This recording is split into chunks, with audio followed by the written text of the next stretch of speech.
Hi everybody, this is Jonathan Coholich, Navionics Marine Specialist. I'm going to be talking to you today about river bass fishing that I do in the northeast United States. I'm going to talk about three, I guess you want to say different categories, how I'd put it, of rivers. You got tidal rivers. Uh, I'd call them city river systems, but it's like metropolitan river systems where they go through bigger cities and have a lot of industrial on it. And then you also have inland rivers, which are sort of like your smaller river system. Where I'm at in PA, we have one that's called Youghiogheny River. It's smaller, you can wade in it. Not any real industry or anything like that on it. First, I'm going to start with tidal rivers. The tidal river I'm going to show you and talk about a little bit is the Potomac River down in northeast Maryland. Well, this one's actually, yeah, it's down like Mattawoman Creek area, FLW Bass. This is where a lot of their tournaments go out of when they're down on the Potomac. Some of the areas that I target when I'm down on the river on tidal water. You're looking for an area that has some blocks and breaks from current, because when you're down on tidal water, a lot of the fish activity and the way the fish respond and react are due to tidal changes. Uh, One thing I like to do before I go out on the water, I use the Navionics app on my phone. You can actually pull up the projected tidal flow chart, and that's kind of how I like to plan out some of my days and what I'm areas that I'm at in certain times. I've never really, I know some people can run the tide. I've never done it, so I can't really talk too much about that aspect of tidal fishing. But when I'm on the Potomac, uh, a lot of times I'm there watching to see also after consulting the app for the title changes. I'm there also watching to see the flow in and out of creeks and some major creeks. And that's why on this chart here, I have these three areas marked. The more or less, the ones I fish more are the two bigger circled areas. Reason being is because you can position in different areas on these points and rock structure for incoming and outgoing tide. And all that you're really doing is the fish are just going to kind of change areas and move a little bit around these structures. They also, on some of them, especially the big point that comes out here at the mouth of Mattawoman,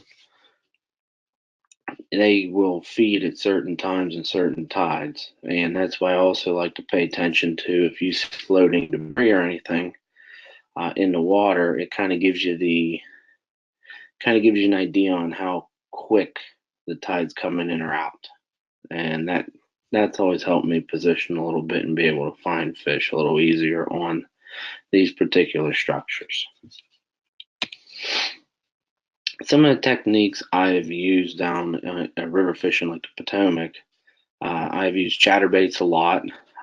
More or less, I use them a bunch because you can cover a lot of area, but they also are really good around timber. And if you can find some of the industrial areas that have like the corrugated high walls or even outflows and water outflows and different man-made metal structures, I've had a lot of luck down there pulling chatterbaits straight down and kind of paralleling them, bumping it off, slow rolling a little bit. Some of the other techniques I also use down there. I use shaky heads a lot, and the shaky head I like using are Eco Pro tungstens because they got real nice profile on them, real strong wire hook. So down there, if you get into a big bass or even on that body of water, if you'd hook into a snakehead, It has enough power and strength in the hook to where you're not going to straighten it. A couple of colors down there too I've always had some luck on. The black and blue, which if 90% of the people that fish the Potomac a lot always use or swear by that color. Last year I did pretty good with a black and purple Berkeley Powerworm, and also with my chatterbaits. I've done pretty good using a chartreuse, and I believe more or less because when I was there, the water was stained right after some rain. It got some stain and debris, and it gave it a little bit of flash in the water. Another thing I've done a little bit, not as much, more or less, if I'm looking and back up in, well, crankbaits, they're around like the swings and stuff. I don't use them as much. I'd rather throw a chatterbait down on the Potomac. But also, if you go into some of the backwater and you're up in the real thick seaweed and grass mats that a bunch of the different creek tributaries and coves have, such as Quantico Bay up there, you can use some frogs and also a real heavy flipping jig to help punch through it.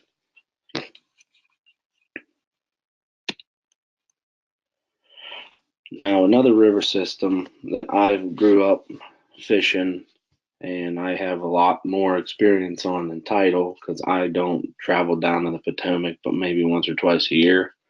I grew up in Pittsburgh, so this river system and the like metropolitan style where you got a lot of the big industrial buildings, a lot of barge traffic. This type of river system I've fished for a long time, and I'm pretty well versed, especially in the city of Pittsburgh. Some of the areas when I start off fishing in like a city river system, I start off looking for high walls. High walls can be very obvious, where just big like barge tie-up areas on the side of a or on the side of like a gravel plant, limestone plant. But there's also, especially there's a bunch of these in Pittsburgh. You also have underwater high walls.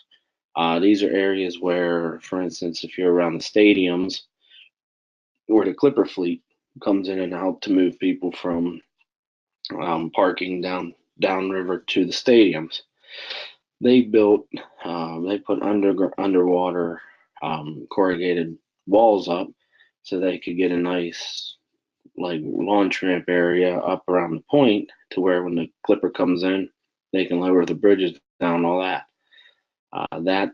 Those areas I've had extremely good luck just drop shotting and throwing jigs straight down, something like that, just paralleling it.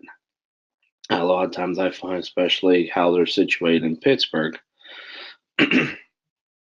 they're where the one circle, the big circle, is on the right here on this picture. That's where they're located, and you also have as the main channel the river comes down, it's also broken away from some of the current.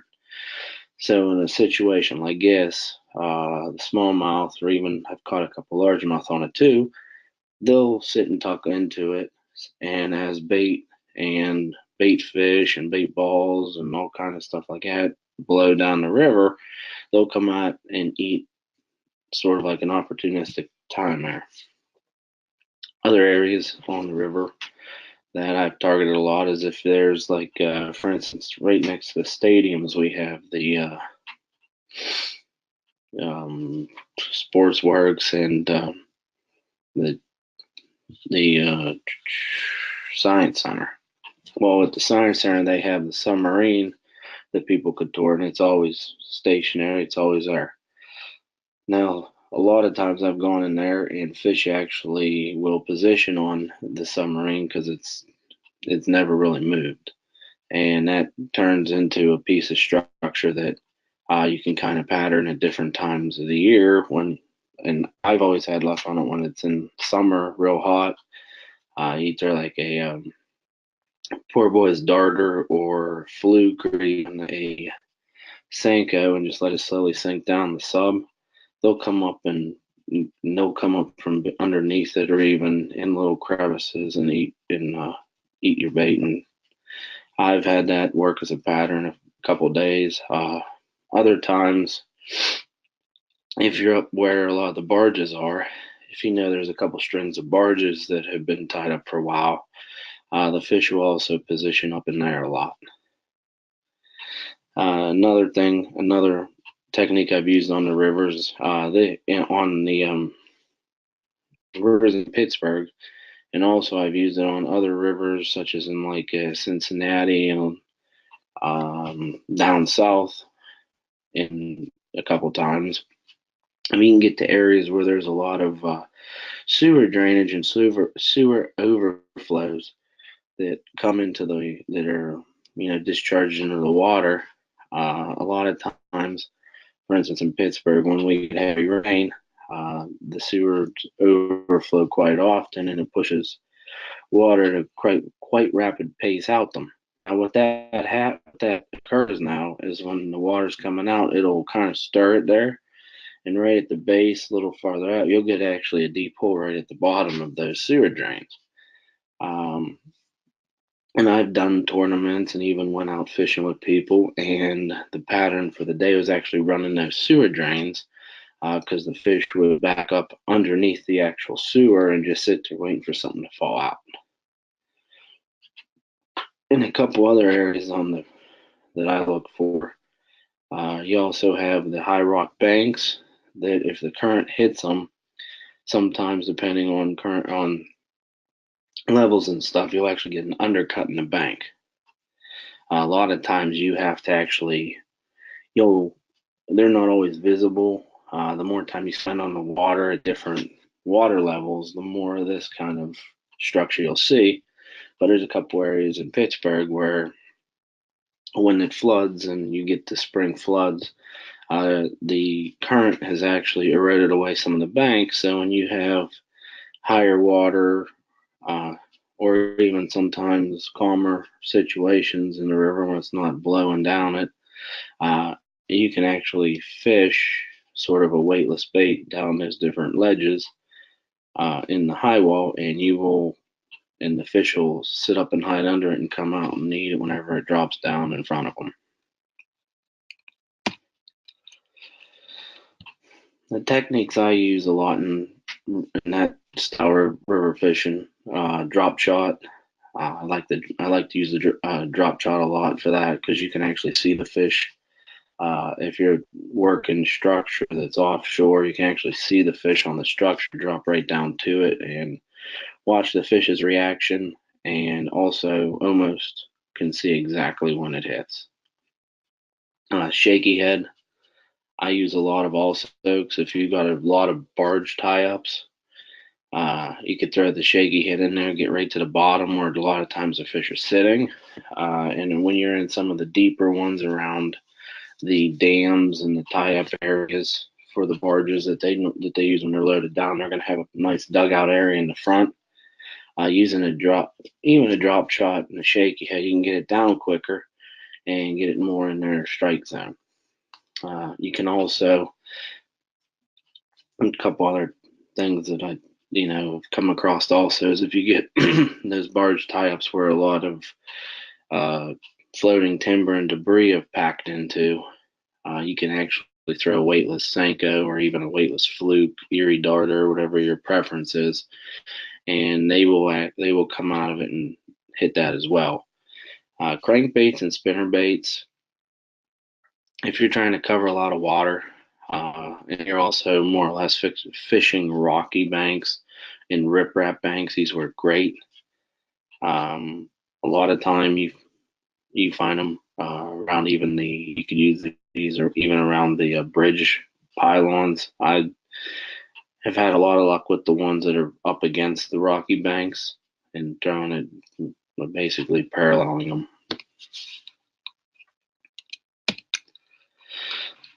The last river system or style rivers that I'm going to talk to you about are inland rivers. Inland rivers to me are ones that you can wade into, or maybe not wade into, but they're not in big city areas. That being said, is you don't have a lot of the industrial aspects of it, like the barge tie-ups, riprap, or steel corrugated walls. Not a lot of sewer pipes coming in, and you're going to more or less on these have to fish natural. Well, to me, it's more like trout fishing in a stream, where you're using more of the rock piles, the grass beds, and finding currents and stuff like that to target the fish. In this area, I took a picture of this is the Yaak River around the Connellsville, Uniontown area. It's a big river for trout fishing. It's also a big river for smallmouth fishing. A lot of the areas you're going to target, though, this river in most areas can be waded. A lot of times people don't. It has a lot of bank access as well. But in areas it's a real grassy river. You get a lot of nice grass flats that you can throw into, and you also have a lot of rock in some of the areas. So you get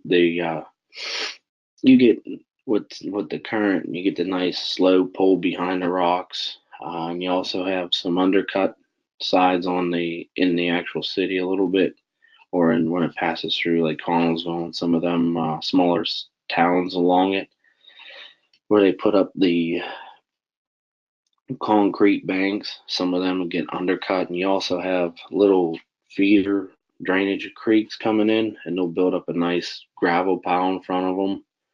All those style things that you can find are areas that I would target. Now, take a little, you got to try to get a little used to it. The fish will position in different areas on them. When it gets blown out a little bit, they'll move kind of closer to the banks, try to find that pocket to where they can get some current relief. And a lot of times you can find that around some of those feeder areas that come in that have pushed all the rock out during floods. They'll tuck in some of those eddies and stuff like that.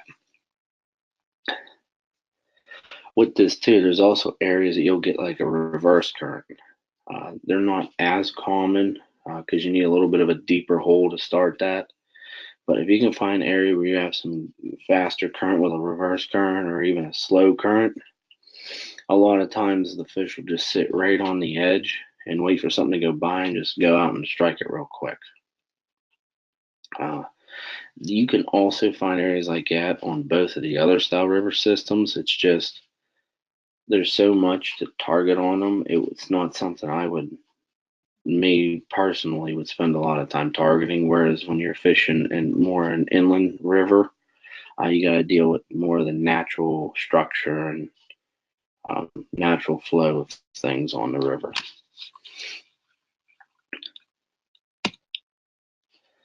And some of the techniques that I would use on this style river, I use a lot of spinner baits and chatter baits just because you're either going to be wading or from shore, so you can cover more area.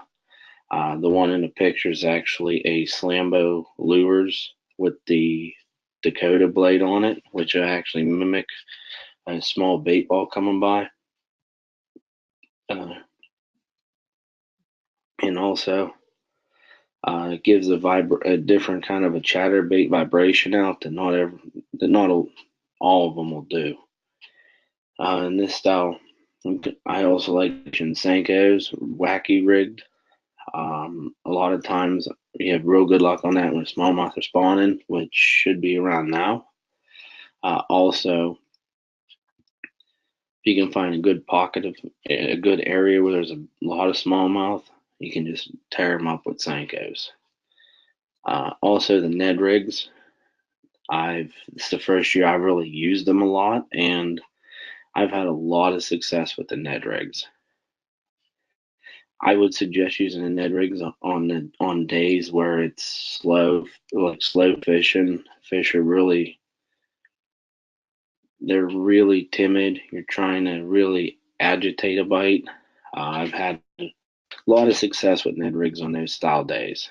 Also on these style rivers, shaky heads, you can use them. I have used them. You're probably going to lose quite a few of them just because of all the rock in them. That's why I would prefer using something like a Carolina rig, because when you throw it out there, you're the weight, and then the weight will hold it, and you can get some of the action out of the lizard or wherever you decide you want to put on it, which a lot of times will help get the smallmouth, which is normally what I found there. I haven't found any largemouth at all. It'll get the smallmouth's attention. It'll come up and get it. Also like to throw square bills a lot, just because it won't dig in enough to get stuck in all the rocks, but it gives enough imitation of a bait, gives enough action out of them to where it'll get a fish's attention a little ways away.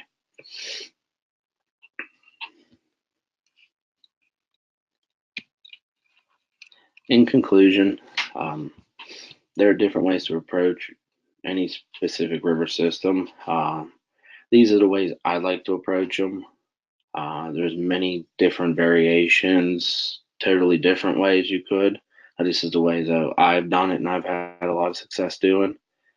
And I would suggest to take what people say and kind of adapt your own, because a lot of times, if you're confident in a certain way of fishing, or like for instance, I'm real confident using a really light line. I like to throw a lot of 7-pound test fluorocarbon, and I'll do that for big, largemouth, smallmouth. It don't matter. I have a lot of confidence in it. A lot of people don't like to throw real fine line, so I would suggest take a lot of different ideas from people and adapt your own. And I'm sure you've noticed a lot of the techniques are universal between river systems. It's just what kind of structure, areas, and different adaptations you got to make to adjust to the river system you're fishing. Rivers, I've always found, are a very productive fishery. I've always done better on rivers than normal inland lakes, just because there's such a wide span of the river. And normally, if you can dial in on one or two types of structure the fish are are um are relating to for a specific day, you can basically run a river and find that structure and find fish.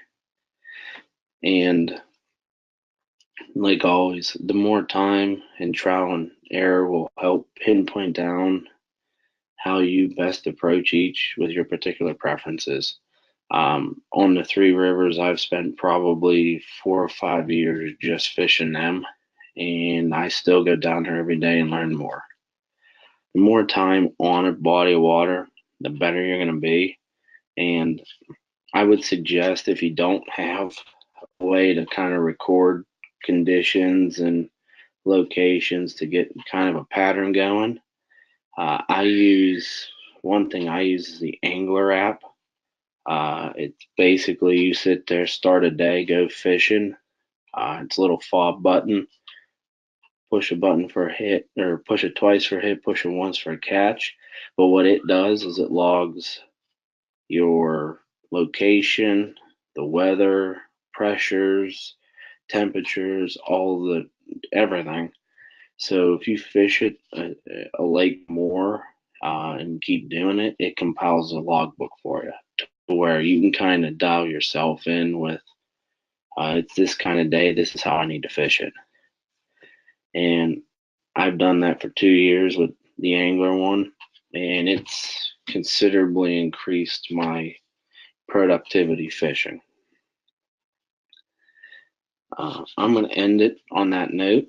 I hope I was able to come across with a lot of helpful info. I hope I can. I'm hoping that you gain something from this. My email will be in the follow up. If you have any questions or want me to answer any specific questions or technique related, don't matter. I'll get it and I'll try to answer it as quick as I can with as much knowledge as I have. I thank you for taking time on your busy Sunday to come and listen to the webinar. I thank you and have a great rest of your night.